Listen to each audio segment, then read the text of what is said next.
¿Quién no sabe eso? Pastor, usted va a predicar algo que nosotros ya sabemos de memoria. Entonces,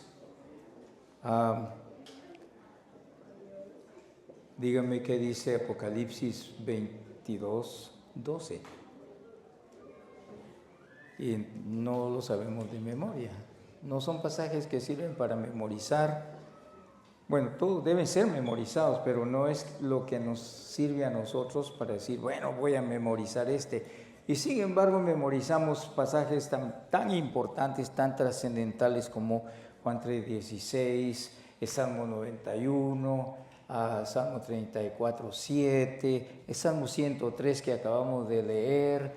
Leemos y memorizamos mucho de los textos de la Biblia, gracias a Dios por eso. Pero estos tienen que ver con el fin de los tiempos. Y la palabra del Señor dice, he aquí yo vengo pronto y mi galardón conmigo.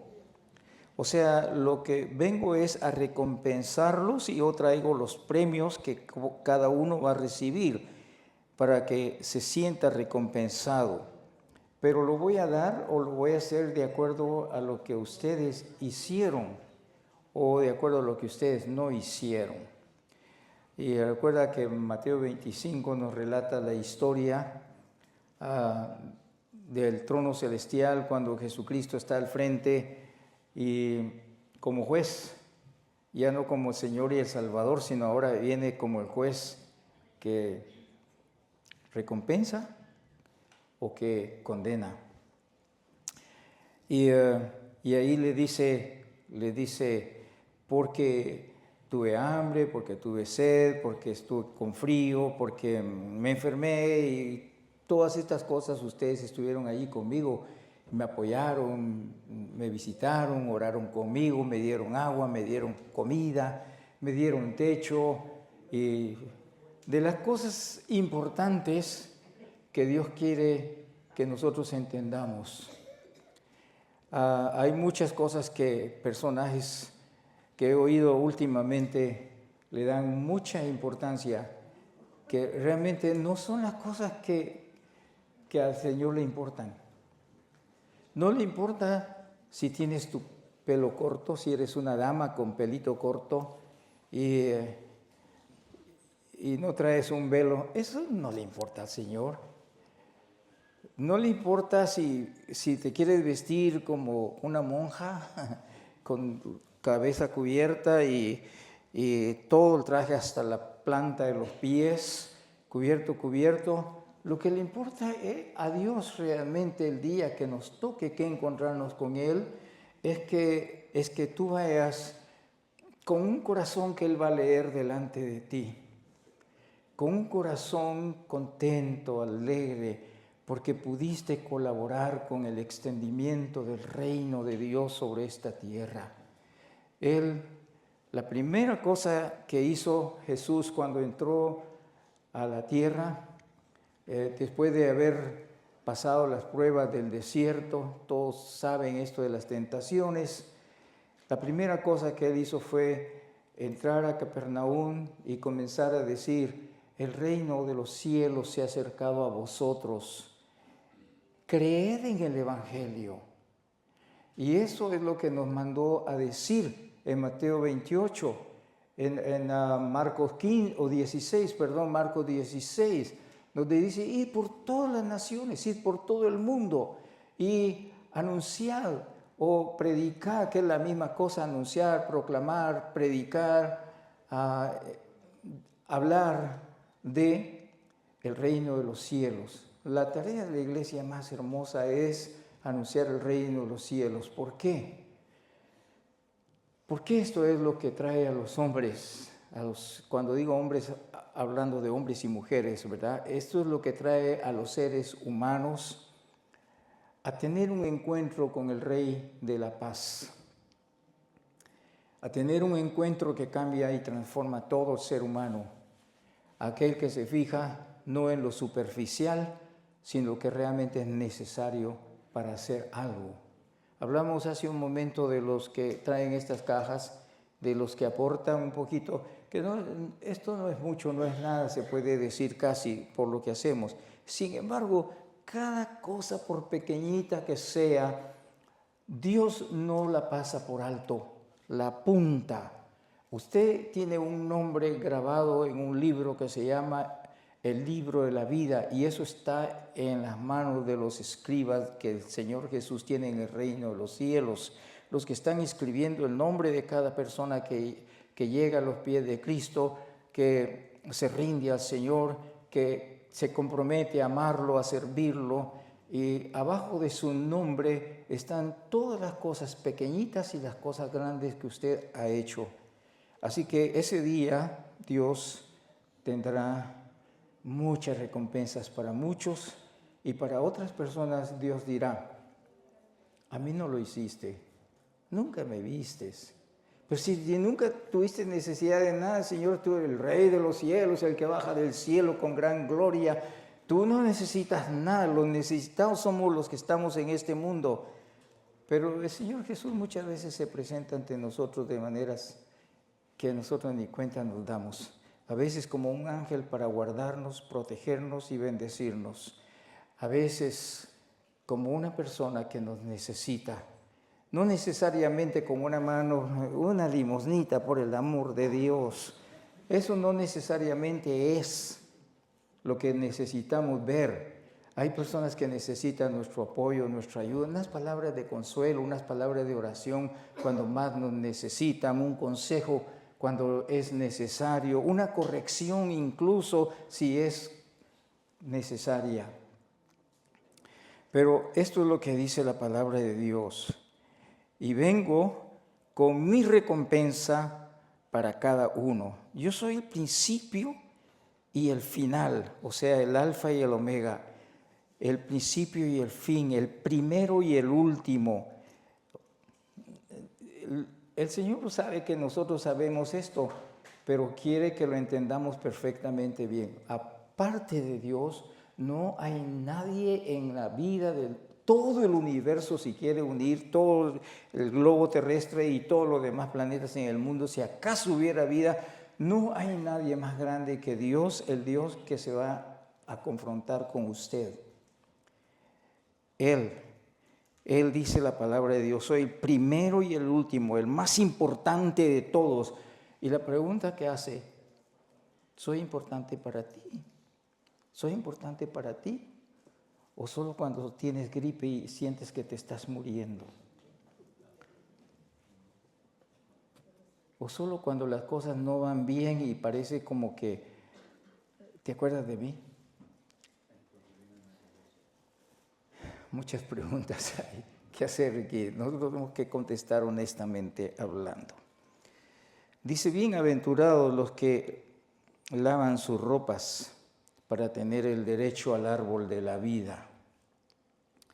Esos días que vienen, todo el mundo adorna sus casas con un arbolito, y siempre hay quienes nos critican. Yo soy uno de los que pongo un arbolito en mi casa. Es algo de plástico, pero no necesito uno de verdad. Lo que necesito es tener el recuerdo de lo que Dios nos ha mostrado a través del nacimiento de Cristo Jesús. Y me recuerda también el pasaje de las Sagradas Escrituras en Génesis, ahí nomás en el huerto del Edén, cuando Dios le dice a Adán, le dice: mira, de todos los árboles puedes comer, solo que no comas de este árbol de la ciencia del bien y del mal, porque ese es el árbol que representa no solamente las cosas más profundas de Dios.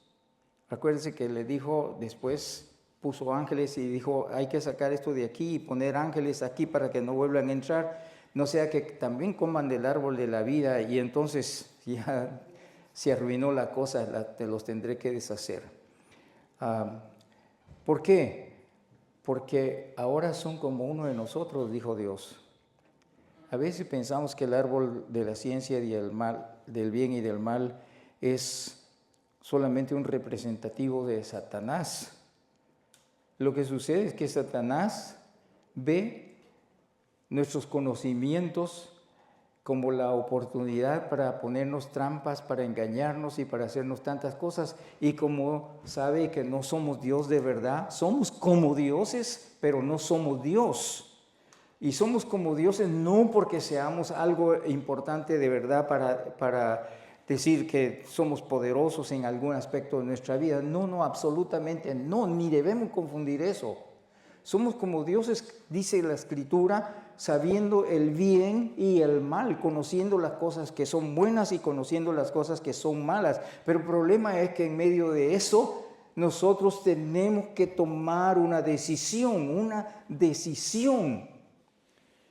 porque ya tenemos el conocimiento de qué es lo bueno y qué es lo malo. Nos encanta el arroz con leche. A mí me gusta mucho. Me gustan los frijoles y el panito. Me gusta echarle azúcar al café o café al azúcar. Bueno, pero es mi decisión si yo lo meto en mi cuerpo. Sé qué es lo que puede hacerme y qué no puede hacerme, porque también lo conozco, lo sé. Entonces Dios nos confronta en estos tiempos finales para que entendamos, hermanos, que al final de cuentas Dios tendrá a nosotros, a cada uno de nosotros frente a sus ojos y hará preguntas y también dará respuestas para nosotros. Y esto es lo que estamos viendo. Dice, bienaventurado el que lava sus ropas. La razón por qué es porque eso es un símbolo de pureza en nuestras vidas, de purificación en nuestras vidas. Los que buscamos a Dios no queremos vivir como los demás viven, como el mundo vive. Ojalá que todas las personas que están frente a nuestros ojos fueran el modelo a seguir, pero no son el modelo a seguir todos.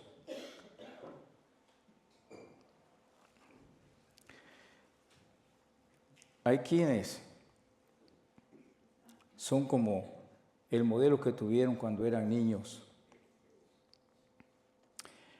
Y sabiendo que el modelo no era bueno, dijeron, nunca voy a ser así.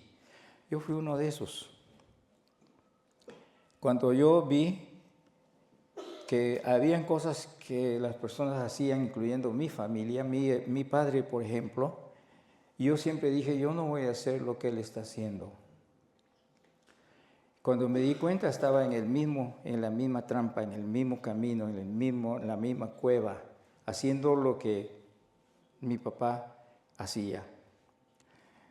Y me di cuenta también que había alguien que estaba intercediendo por mí y Dios estaba tocando a mi corazón y me recordaba, acuérdate que dijiste que no ibas a ser igual. Y tomé la decisión, estoy hablando de tomar la decisión de hacer un cambio en mi vida. Y gracias a Dios que me dio ese privilegio, esa oportunidad, cambié mi traje, cambié mi ropa, cambié mis acciones, cambié mi mente, cambié todo aquello que no está bien en mí. Cambié mis ojos, cambié mis manos, cambié todo. Y dice la palabra de Dios, ¿para qué? Para tener derecho al árbol de la vida.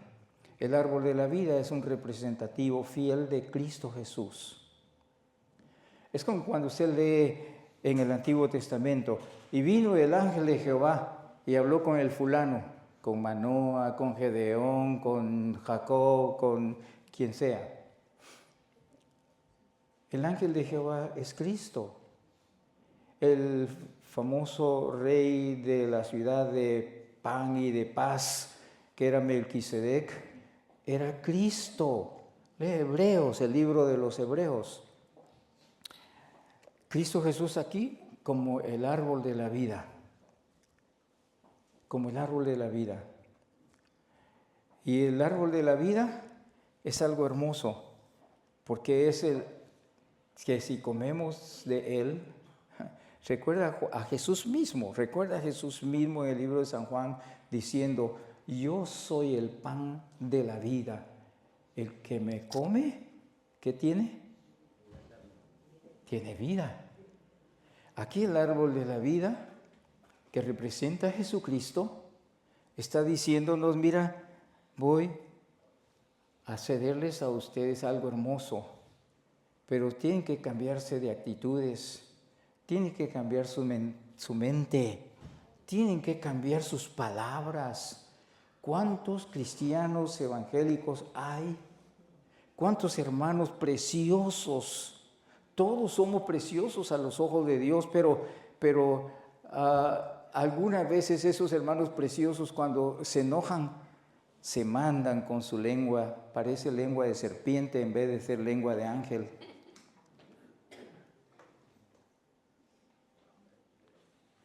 Malcriadotes, malcriadotas, así decimos en Guatemala, mal hablados. Hay muchas formas de decirlo, pero somos así, no nos cuidamos, que dice la palabra de Dios que de toda palabra que sale de vuestra boca tendrás que dar cuenta delante de Dios. De eso estamos hablando aquí. Estamos hablando, y el tema ese fue, Cristo viene pronto. Porque lo que quiero en esta mañana, y ese propósito que Dios puso en mi corazón, y creo que es el propósito de Dios, es que, como dice el capítulo 22 de Apocalipsis, es el que estamos analizando ahora, el que esté limpio, límpiese más, el que esté puro, purifíquese más, y el que esté sucio, si quiere, ensúciese más. Al fin y al cabo, que si se va a ir al infierno, no se vaya sucio a media, váyase bien sucio. Y si se va a ir al cielo, váyase bien limpio, puro, santo, como Dios quiere que seamos. Sigue diciendo, Dios quiere que nosotros tengamos el derecho a ese árbol de la vida. O sea, en otras palabras, que comamos del fruto de Cristo, de las enseñanzas de Cristo, que Él nos mire a nosotros y nos diga cuando estemos allá al final, ven, buen siervo fiel, en lo poco has sido fiel y en lo mucho te pondré. Eso es lo que sigue diciendo, al derecho al árbol de la vida. ¿Sabe una cosa? Me recuerda a San Juan capítulo 11 y 12. A los suyos vino, los suyos no lo recibieron, pero los que lo reciben, ¿qué les hace? Les da. Sí, y la palabra potestad, mi hermano, eso me lo aprendí casi desde que comencé a estudiar griego. La potestad quiere decir autoridad y poder. Esas dos palabras se conjugan en una sola palabra que se llama potestad. ¿Qué es lo que tienen los reyes? Tienen autoridad y tienen poder. Los reyes, no los presidentes.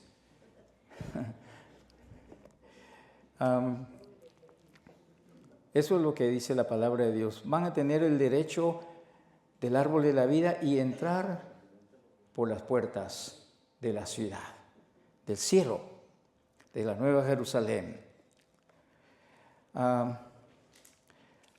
Quiero pasar al verso 17. Jesús dice, yo vengo pronto, pero aquí, en el verso 16 dice, yo he enviado a mi ángel para daros testimonio de estas cosas en las iglesias. Yo soy la raíz y el linaje de David, o sea, Jesús mismo. Yo soy la estrella resplandeciente de la mañana, o sea, la luz que alumbra a todo hombre, que decía Juan capítulo 1, como el verso 2, la luz que alumbra todo ser humano. Él es Jesús, Él es Jesús. Entonces dice que el espíritu y la esposa deben de decir, ven. Y el espíritu y la esposa digan, ven. Y el que oye, diga, ven. Y el que tiene sed, venga. Y el que quiera, tome del agua de la vida gratuitamente. Esto podría ser el mensaje entero, ya podríamos irnos en unos 5 minutos a nuestras casas. Pero lamentablemente en mi cerebro hay un montón de cosas más que quiero decirles. No me quiero ir deseando que, no se lo dije. Mejor se lo digo. Bueno, en resumen, el deseo del corazón es que podamos acceder a ser parte del propósito de Dios. Cada vez que miramos su palabra, Él nos está diciendo cuánto nos ama, cuánto valemos para Él, que es tan importante para Dios cada ser humano que ha sido capaz de bajarse del cielo, de caminar entre nosotros, de comer entre nosotros, de abrazarnos, de llorar con nosotros, de sentir hambre como nosotros, de entendernos porque como humano fue exactamente igual que nosotros, pero dice la palabra, pero sin pecado. ¿Por qué? Porque es el modelo para nosotros. Es el modelo. Entonces el propósito de Él es que no nos perdamos. Es que no caigamos en la trampa de Satanás, que ahora es más de moda que nunca. Si tienes a Cristo ya eres salvo y punto. Ahí pase lo que pase, ya eres salvo. Ya recibiste a Cristo y esa es la más grande mentira que Satanás puede meter a la gente. Nada de que si eres salvo ya estuvo todo. Vive como vive entonces porque ya eres salvo. Por eso digo que eso no es la verdad. La verdad es que debemos cuidarnos. Debemos cuidar el tesoro que Dios nos dio, que es nuestra salvación. No vino a morir a la cruz del Calvario por gusto. No vino a hablar para enseñarnos cómo vivir nuestra vida y cómo conducirnos delante de Dios por gusto. Si Él, como dice muchas doctrinas, nos escogió desde la fundación del mundo, que es lo que dice Efesios capítulo 1, nos escogió desde la fundación del mundo, pero no quieren leer lo que sigue, no quieren leer que dice en Él, en Cristo, pero sin Cristo no nos ha escogido desde la fundación del mundo. Cuando uno lee la palabra de Dios, debe leerla como debe ser completa. Y no solo pensar en lo que a nosotros nos conviene. Y ¿sabe una cosa? Lo que conviene da mucho dinero. Por eso es que se han levantado tantas falsas iglesias y tantas falsas doctrinas, porque no están interesados en sus almas, se están interesados en su dinero, en lo que ustedes quieren, lo que yo quiero. Pero no es lo que Dios quiere.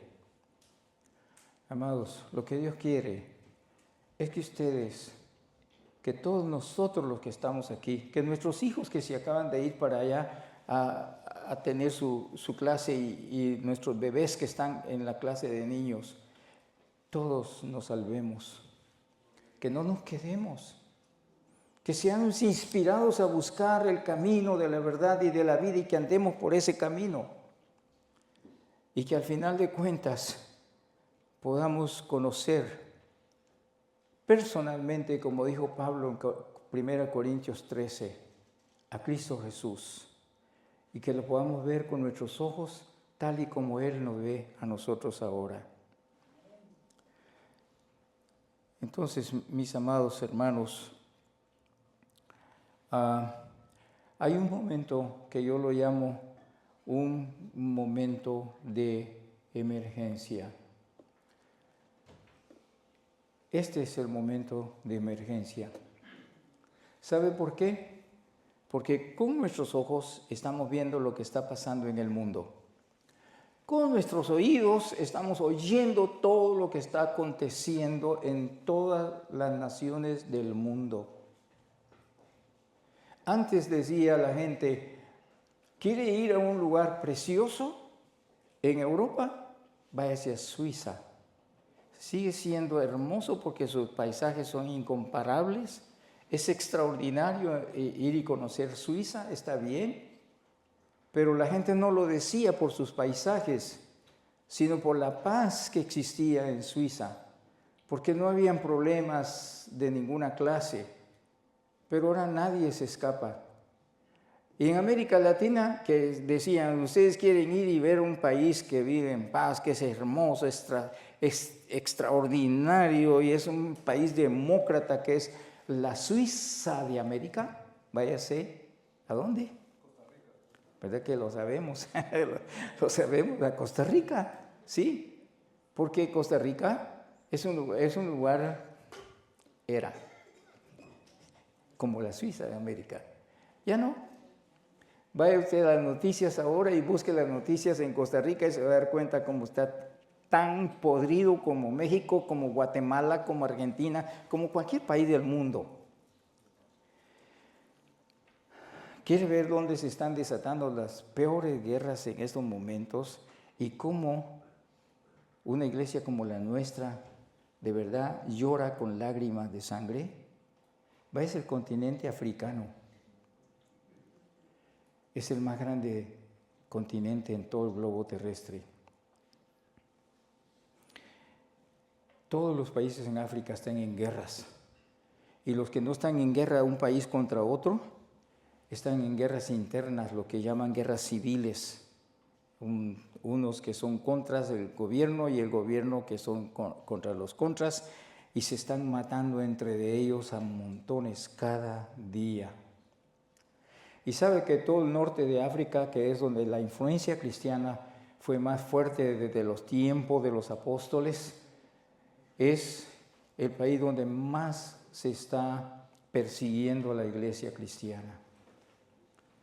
Hace unos días pedimos que oráramos por Nigeria, pero vaya a Sudán, vaya a Egipto, vaya a cualquier país del norte de África y se va a dar cuenta cómo los cristianos son vistos, tratados, maltratados y perseguidos.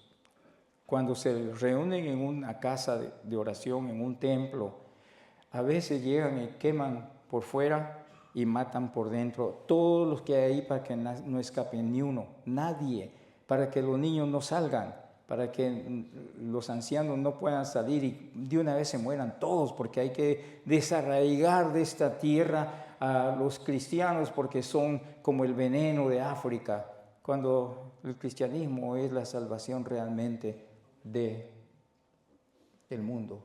En Cristo Jesús, por supuesto. Entonces, ¿por qué esa emergencia? Porque necesitamos abrir los ojos para que veamos lo que está pasando en el mundo. Aquí lloramos, nos duele mucho lo que está pasando con nuestros hermanos que tienen temor. Estamos pensando en que Mincher y su esposa se van en un par de semanas más, 2 o 3 semanas más, y ya estamos viendo cómo los ayudamos. Oh, bendito sea Dios, porque este país eso es lo que nos da. Estamos en libertad y nosotros podemos hablar aquí con libertad. Podemos adorar con libertad en los países africanos y en el Medio Oriente. La iglesia tiene que estar escondida para poder hacer algo de lo que hicimos hoy, esta mañana aquí, mientras alabábamos al Señor. Cantar, levantar las manos al cielo en acción de gracias. Eso no se puede hacer allá. Y la Biblia no se puede llevar así. Son pedacitos de papel que se escriben y se le dan a los miembros para que procuren memorizar algo de la palabra de Dios cuando estén en sus casas. Y hay que llevarlo bien escondidito, donde no se lo puedan tocar, donde no se lo puedan encontrar, porque si le encuentran un texto de la Biblia escrito con la mano, escrito con letras de mano o a máquina, lo que sea, usted es una persona muerta. Entonces, eso es lo que está viendo el Señor Jesús en este momento final de la humanidad. Siempre he predicado esto y siempre lo he dicho, mis hermanos, y creo que ustedes hasta de memoria lo tienen. A veces creo un día de estos me van a agarrar los hermanos de aquí, del cuellito, y me van a llevar ahí. Hasta, pastor, no más entre aquí. Porque yo repito y repito, pero para mí es sumamente importante, hermanos. Es sumamente importante que nosotros entendamos que Cristo viene pronto. Tengo algunas notas aquí, déjenme encontrarle. Y voy a empezar por aclarar algunas diferencias entre esto que está pasando. Estamos hablando de la segunda venida de Jesucristo. Cristo viene pronto, eso es parte de la segunda venida de Jesucristo. Pero la segunda venida de Jesucristo es como, está dividida en dos partes como la Sagrada Escritura. esta parte está el Antiguo Testamento, y a esta parte está el Nuevo Testamento, pero toda es la Biblia. Así es cuando hablamos de la segunda venida de Cristo. Pero el contenido de la primera parte difiere un poquito del contenido de la segunda parte, porque uno es la profecía y la otra es el cumplimiento. Y en la segunda venida de Jesucristo hay dos cosas importantes que necesitamos saber y que muchas veces nos confunden. Y es precisamente porque algunas personas se han acercado a mí y me dicen que no entienden eso de la segunda venida de Cristo Jesús y el rapto y toda esa cosa. Entienden que el rapto es aquel momento en el que Jesucristo aparece y levanta su iglesia. Todo el mundo lo entiende, todo el mundo lo sabe, pero creen que es lo mismo que la segunda venida de Cristo. Y voy a hacer esas diferencias porque así aclaramos y entonces podemos procesar bien hacia un punto final este análisis de las Sagradas Escrituras. Aquí. Diferencias entre el arrebatamiento y la segunda venida. Entonces,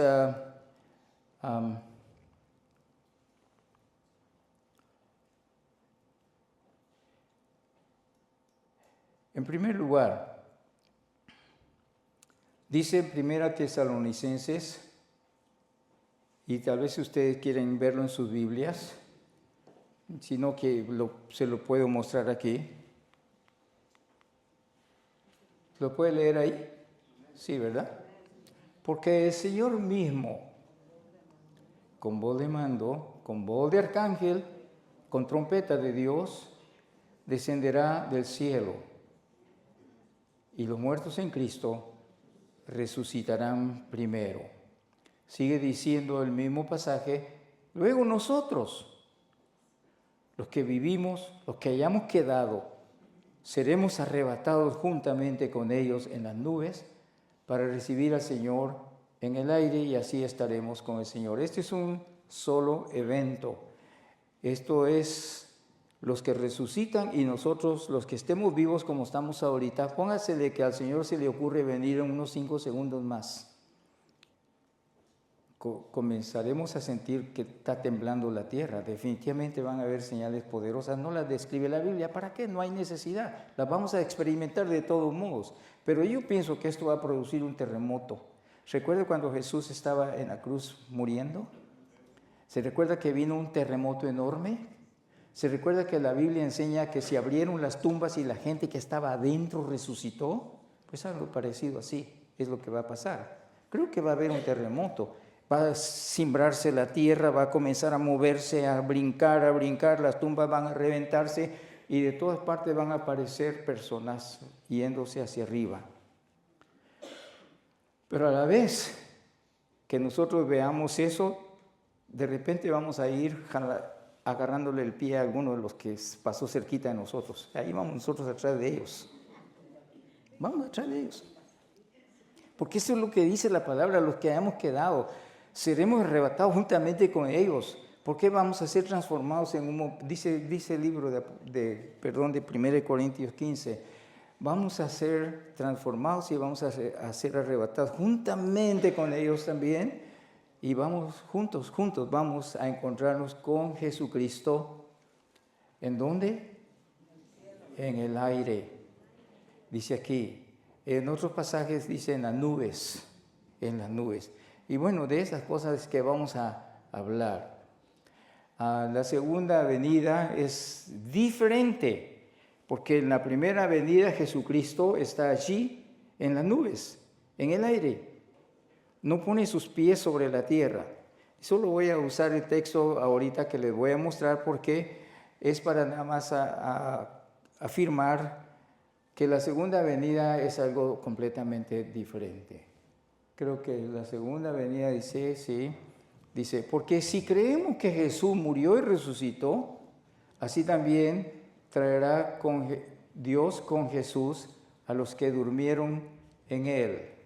¿Quiénes son los que durmieron con Cristo? los que murieron en Cristo y fueron levantados en el arrebatamiento, los que fueron transformados en ese momento en un abrir y cerrar de ojos y fueron juntamente con ellos. Él nos traerá a nosotros. En la segunda venida vendremos. Van a ver ustedes esto más adelante en este análisis. También vamos a reinar con Él. Hay pasajes en las Sagradas Escrituras allí que lo afirman o lo confirman. Ok, vamos entonces al análisis. En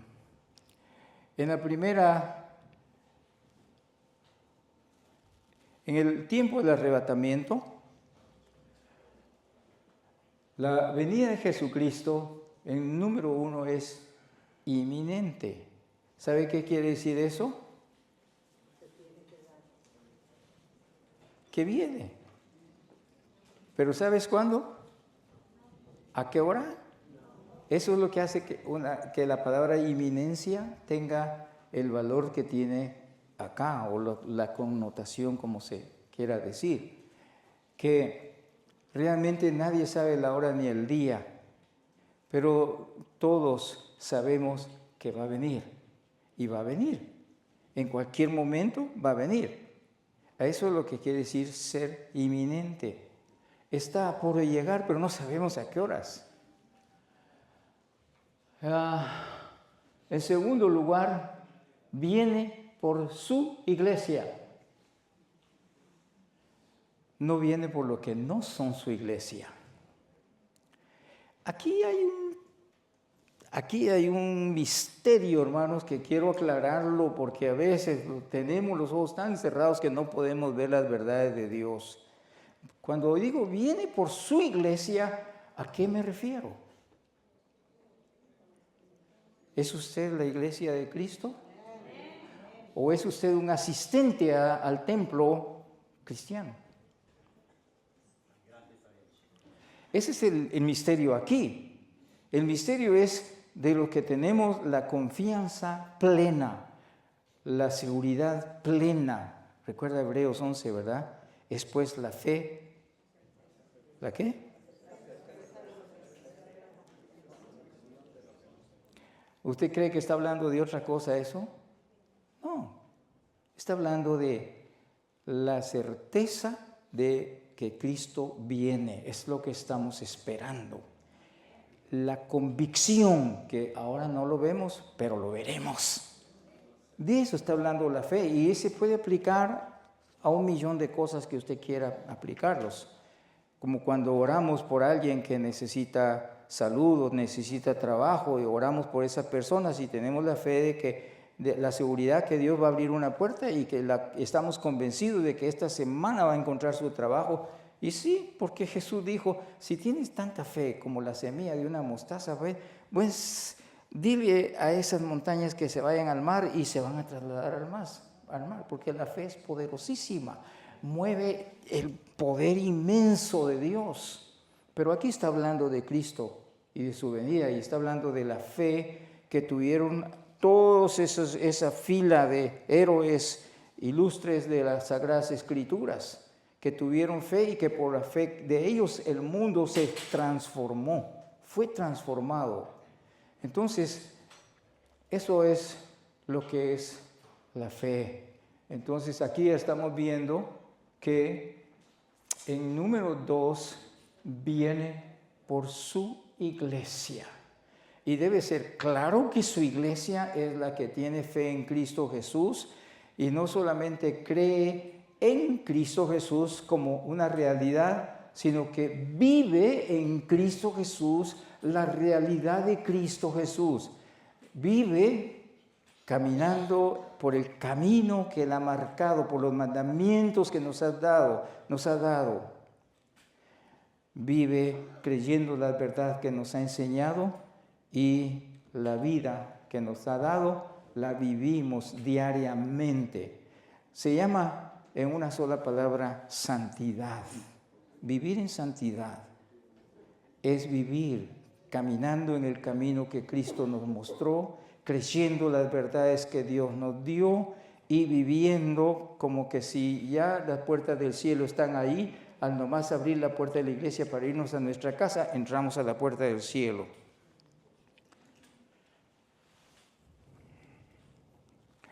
Tercero, Jesucristo nunca baja a la tierra, no pone un pie en la tierra. Eso está hablando del arrebatamiento. Eso lo hace Él con su poder desde las nubes. En Mateo se explica algo que yo creo que eso va a ser así, algunos dicen que no, pero pienso que sí. Cuando Jesucristo dice que las águilas estarán en todas partes del mundo, eso quiere decir que los ángeles estarán levantando los muertos donde quiera que estén, en el mar, en las cenizas que guardaron ustedes en sus tumbitas de sus parientes,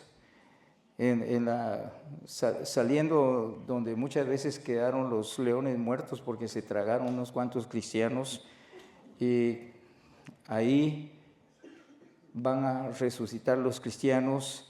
Bueno, en cualquier parte, imagínense lo que quiera, donde quiera que haya un cristiano que murió y quedó algo de sus cenizas o de su polvo, todos nos hacemos polvos, porque la Biblia dice polvo eres y al polvo volverás, así que de alguna manera somos polvo o ceniza. Nos vamos a levantar. Los que quemaron en las piras por perseguirlos como cristianos, todos nos vamos a levantar, a encontrarnos con Jesús en las nubes. No vamos a hacer filas como hacemos aquí para ir a sacar un documento, tenemos que hacer una larga fila para entrar al avión. Me quedé hace como 2 o 3 años que fui a Texas, me quedé porque la línea, la fila o la cola, como decimos en Guatemala, era tan larga, y yo no hice el procedimiento que debiera de haber hecho, así que me fui a poner a la línea, y ahí me fui atrás, y cuando llegué ya mi avión se había ido como 10 minutos antes. Entonces tuve que esperar otro avión, y gracias a Dios porque ya estaba metido hasta adentro. Pero allá no, es en el aire donde el encuentro de Jesús con su iglesia. Antes de la tribulación, ¿qué es lo que sucede? El arrebatamiento. El arrebatamiento no es en medio de la tribulación ni al final de la tribulación. Eso nos lo deja ver la Biblia así con simpleza. No tenemos que estar teologizando como muchos hacen y se escriben enormes cantidades de libros, folletos, artículos asegurando que Cristo Jesús. Nosotros, mi esposa y yo, estudiamos muchas veces a un judío que dice que no va a ser antes de que comience la tribulación, porque entonces la iglesia no miraría al anticristo y la iglesia no pasaría por las primeras crisis y que tienen que pasar porque la iglesia tiene que sufrir y esto y el otro. Pero yo creo que no, yo creo que, bueno, si usted quiere creerlo al otro también puede creer como quiera, pero lo que quiero decirles es que, mi hermano, la unidad mayor es que la iglesia es levantada antes que comience la tribulación, porque si la iglesia no se levanta, ¿cuál va a ser el objetivo mayor para la tribulación? Bueno, todo el mundo vive atribulado ahora, estamos hablando de guerras, de pestes, de gobiernos destruidos completamente, moral y espiritualmente. Estamos hablando de que la tierra está en efervescencia ahora, que nada hay de paz, que nada hay de esperanza. La única esperanza está en Cristo Jesús.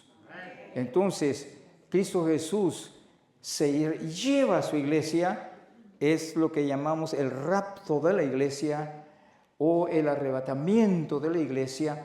Él se lleva a su iglesia y, como al llevarse a su iglesia, se va a llevar muchos que están en lugares importantes. Hay muchos que están en controles de grandes instituciones, de grandes gobiernos del mundo a través de un chunchito como este, ¿verdad? Están controlando muchas cosas y de pronto desaparece ese tipo y el chunche se paraliza porque ahí se quedó, ya no pudo nadie más comenzar a seguir la gestión.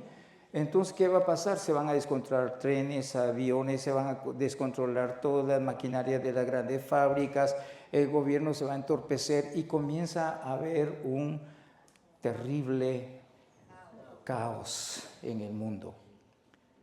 Pero si no hay arrebatamiento, el caos no va a comenzar a producirse. Y cuando ese caos comienza a producirse, usted tiene que leer capítulo 6 del libro de Apocalipsis.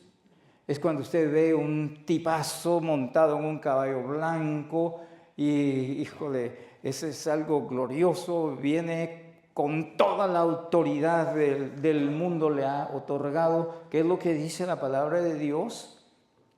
Viene con toda la autoridad que el mundo le ha otorgado y viene trayendo paz.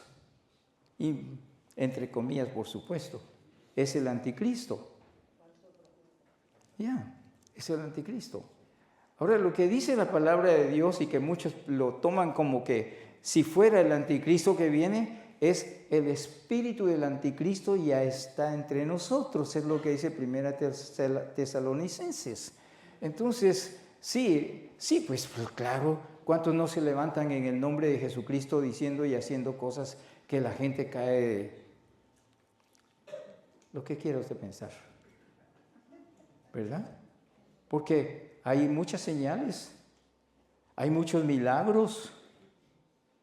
Y cuando yo tendría más o menos mis 17, 18 años, donde yo trabajaba con unos compañeros, hicimos un tour, hicimos un viaje a un lugar que se llama en Guatemala Esquipulas. Es muy famoso Esquipulas porque hay una imagen, un ídolo de Jesucristo puesto en una cruz, solo que el ídolo es así chiquitito como la mitad de mí. Y es de color negrito. Es como de cobre, pero es como así como negro. Y le llaman el Cristo Negro de Esquipulas. Y la gente hace unas filas enormes de kilómetros para llegar y entrar a ver al Cristo Negro de Esquipulas. Y como está clavado en la cruz, tiene el codito del pie así levantadito, donde están los clavos. Y la gente lo que hace es pasa por ahí y le da un besito. Y usted sabe cuántos miles de personas entran saludables y salen enfermos. Por ese besito, todo el mundo le pone la boca ahí.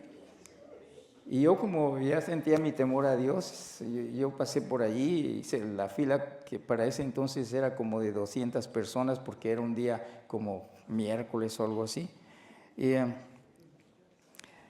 Y me di cuenta de eso. No, yo pasé de largo, por supuesto. ¿Qué voy a andar haciendo eso yo? Pero me di cuenta de todo esto que está pasando allí. Y hay mucha gente, hermanos, que escribió plaquetitas, miles de placas tiradas en el suelo, puestas entre el cemento, diciendo, aquí recibí mi milagro. Doy fe que recibí mi milagro. Doy fe que me sané de tal enfermedad. Y relatan todo lo que ha pasado con ellos.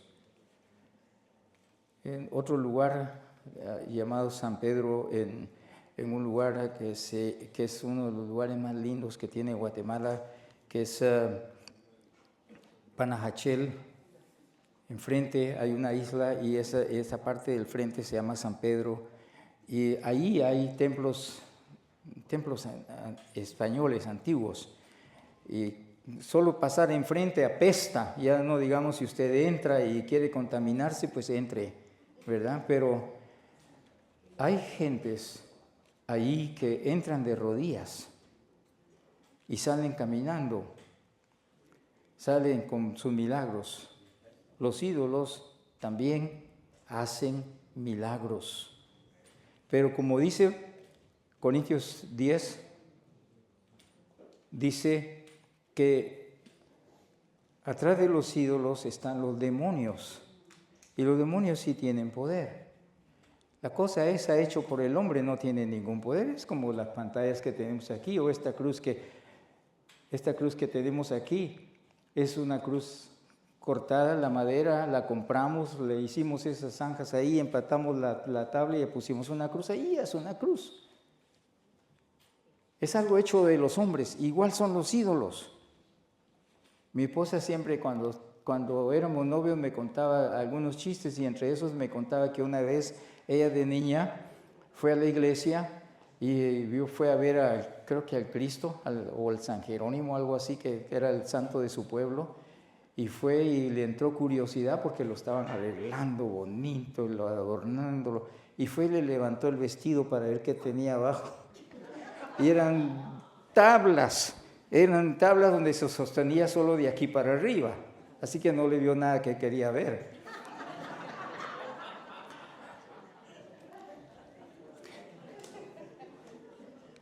Bueno, hermanos, la iglesia entonces no va a estar aquí cuando comience la tribulación, es antes de la tribulación.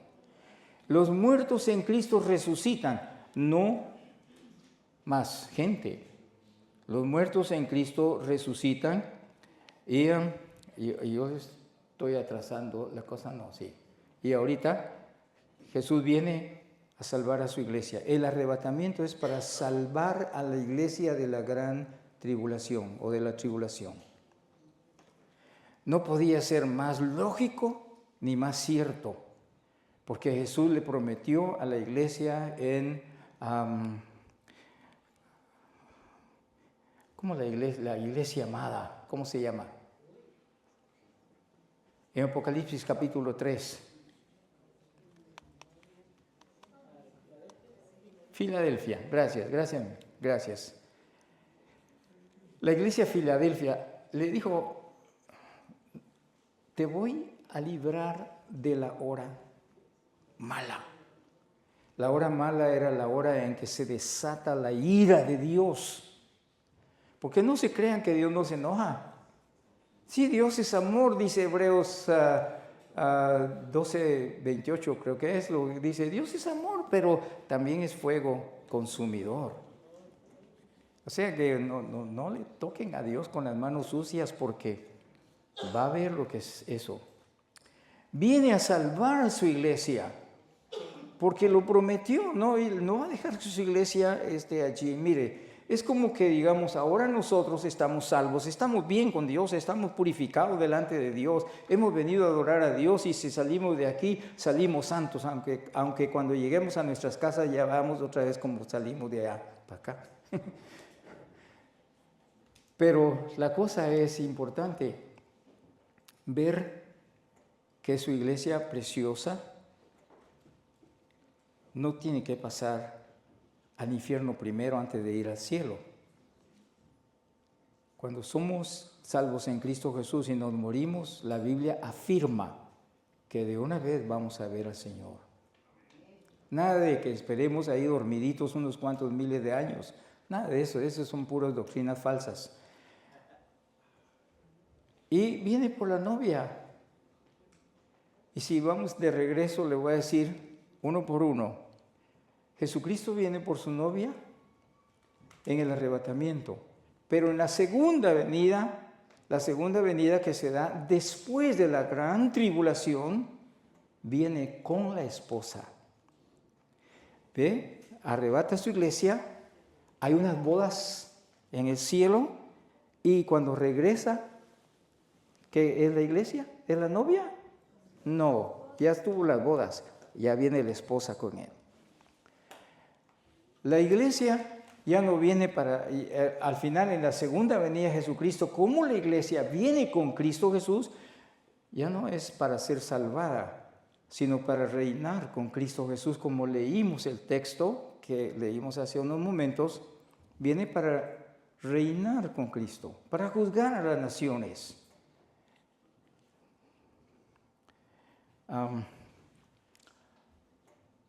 Voy a regresarle para que digamos otra vez el número 5, los muertos en Cristo resucitarán.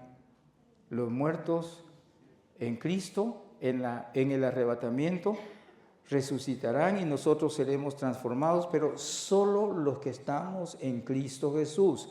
Aquí, los muertos que resucitan cuando Cristo Jesús viene son los que han pasado la gran tribulación, desde la tribulación hasta la gran tribulación, después del arrebatamiento, porque para ellos también hay un galardón. Eso es lo que dice Apocalipsis.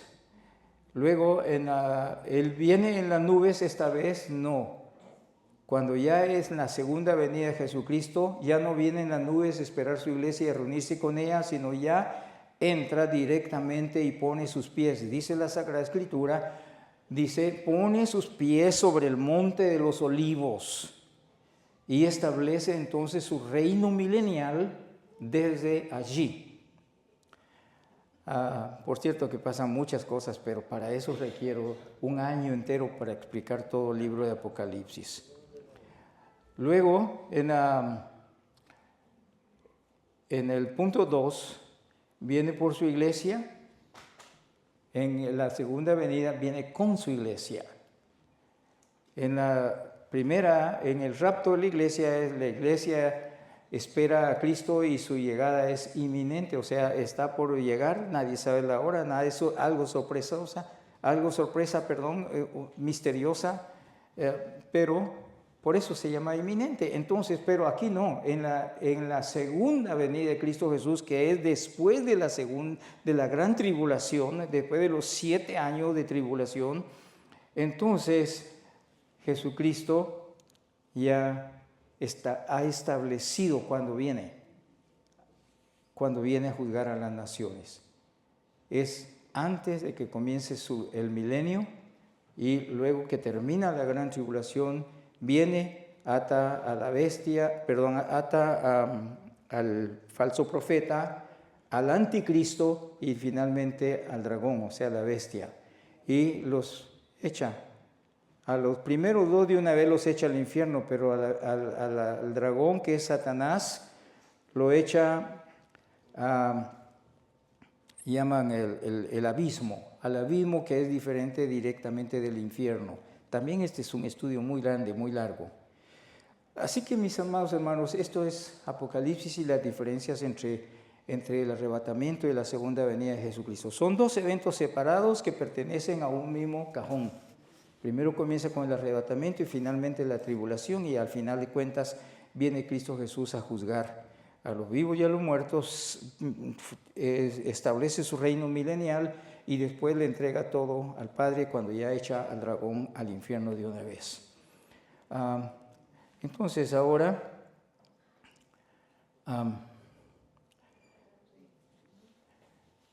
quiero mencionar algo para terminar. El rapto de la iglesia no es un asunto que nosotros debemos tener la expectativa porque estemos durmiendo o estamos despiertos. Recuerda Mateo cuando Jesús, o Lucas cuando Jesús está explicando, y dos mujeres estarán en un molino moliendo, y una será tomada y la otra será dejada. Un hombre y una mujer estarán durmiendo en una cama y de repente se lleva al esposo, porque las mujeres son muy chismosas, dicen algunos, la dejan. Entonces, no es cierto. Aquí en la iglesia eso no hay. Entonces se quedan los hombres y se van las damas. Así, ok. ¿Estamos en paz? ¿Estamos en paz, damas? Sí, ¿verdad? Se van las damas y se quedan los hombres por malcriados. Bueno. ¿Qué es importante en todo esto?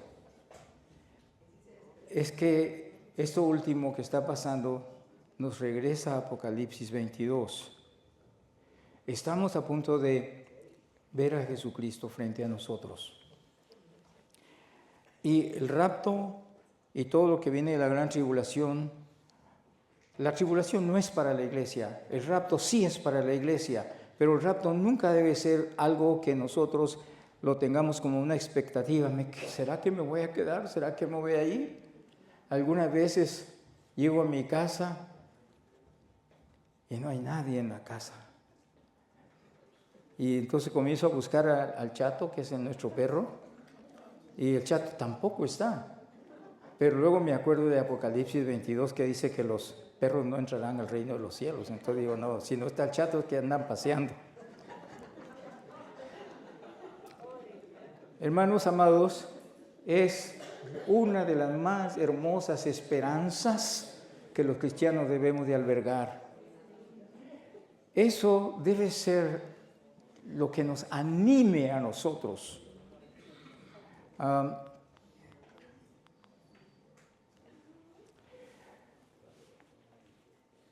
Es un llamado también a perseverar en fidelidad delante de Dios.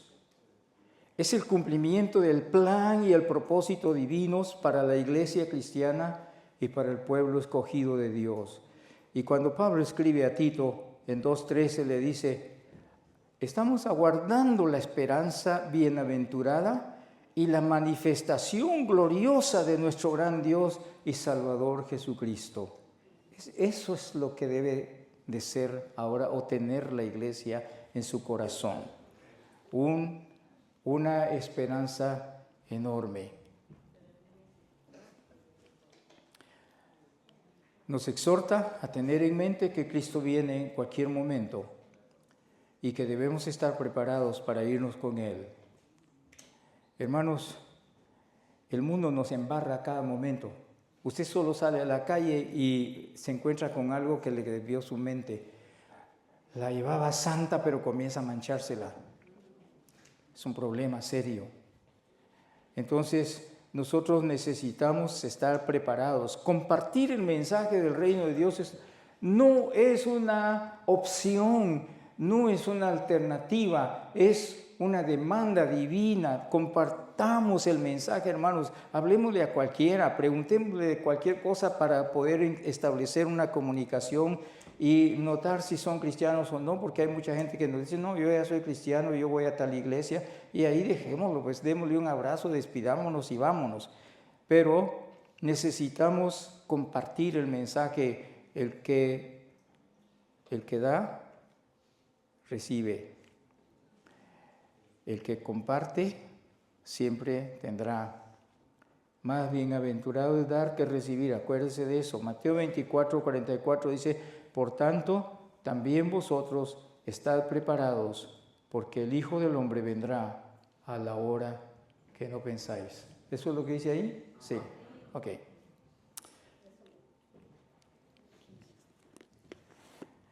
Solo quiero pedirles, por favor, que oren conmigo. Si quiere repetir conmigo las palabras que yo voy a decir, no es porque quiero hacer como cuando repetimos el Padre Nuestro, que muchas veces lo repetimos sin saber qué es lo que quiere decir. Lo que quiero es que todos reconozcamos que Jesucristo es nuestro Señor y pedirle que nos dé la fortaleza para ser fieles ante Él. Y los que no se sientan fieles tienen la oportunidad de decir, perdóname, por favor, porque de verdad, hermanos amados, puede que sea el último domingo que nos encontremos aquí. Puede que no, puede que todavía tengamos unos años para estarnos encontrando aquí. Pero como quiera, como dije al principio en el título, Cristo viene pronto. Y si Jesucristo no viniera en 100 años, hermanos, nosotros vamos a ir antes. Nos vamos a ir antes. Ahí nos vamos a encontrar con Cristo. Estemos bien con Dios, porque ya sea que tengamos que resucitar e irnos primero de los que van a ser transformados, o sea que seamos transformados, porque puede que venga hoy o mañana o cualquier día. Ore conmigo. Amado Padre Celestial, reconozco, Señor, que tu palabra es fiel y verdadera, que nos has dado la bendición de conocer lo que has hecho por medio de tu Hijo Jesucristo. Y Padre mío, queremos decirte gracias por el privilegio de haber conocido a Cristo Jesús y declararlo como Señor y Salvador de nuestras vidas. Queremos decirte con toda honestidad que muchas veces hemos caído en el lodo del pecado y queremos pedirte que nos perdones, que me perdones, que purifiques mi alma,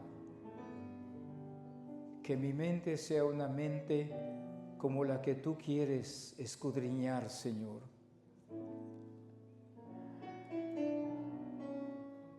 Nuestro ruego en esta mañana es que nos ayudes a entender esta verdad tuya, a no sentir como que nunca nos vamos a morir, o como que eso de que tú vienes todavía va a pasar 1000 años antes que ocurra. Quita esos pensamientos que no son limpios, sino funestos, sucios, tergiversando la verdad tuya. Perdónanos por ese sentir que a veces tenemos sin darnos cuenta.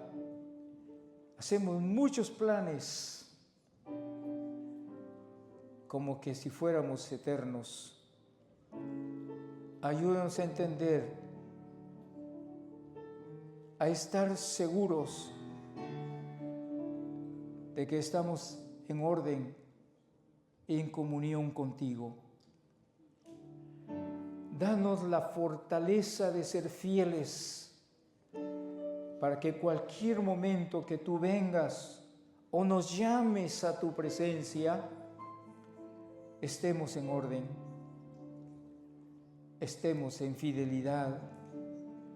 Como dice tu palabra, bienaventurado el siervo que cuando Cristo venga lo halle haciendo así.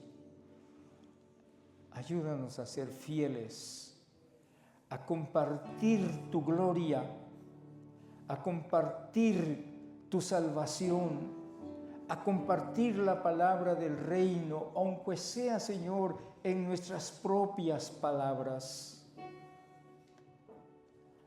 Ayúdanos, Señor, a ser la iglesia que tú sueñas, que tú quieres ver, que tú amas, por la que diste tu vida, Señor. Esa iglesia fiel, esa iglesia, Señor, que hace lo que tú le pediste hacer, compartir que el reino de los cielos se ha acercado, que creamos en el Evangelio.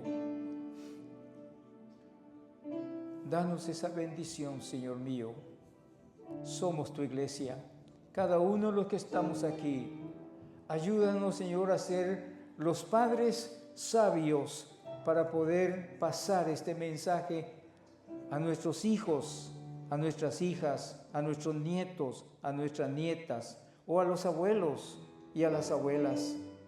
Ayúdanos, Señor, a mirar a cada persona como una persona capaz de recibir lo que tú nos has dado a nosotros para que les demos a ellos. Oramos con acción de gracias, reconociendo, Señor, que tuyo es el reino, el poder y la gloria en Cristo Jesús. Amén. Amén. Amén. Dios bendiga a su pueblo.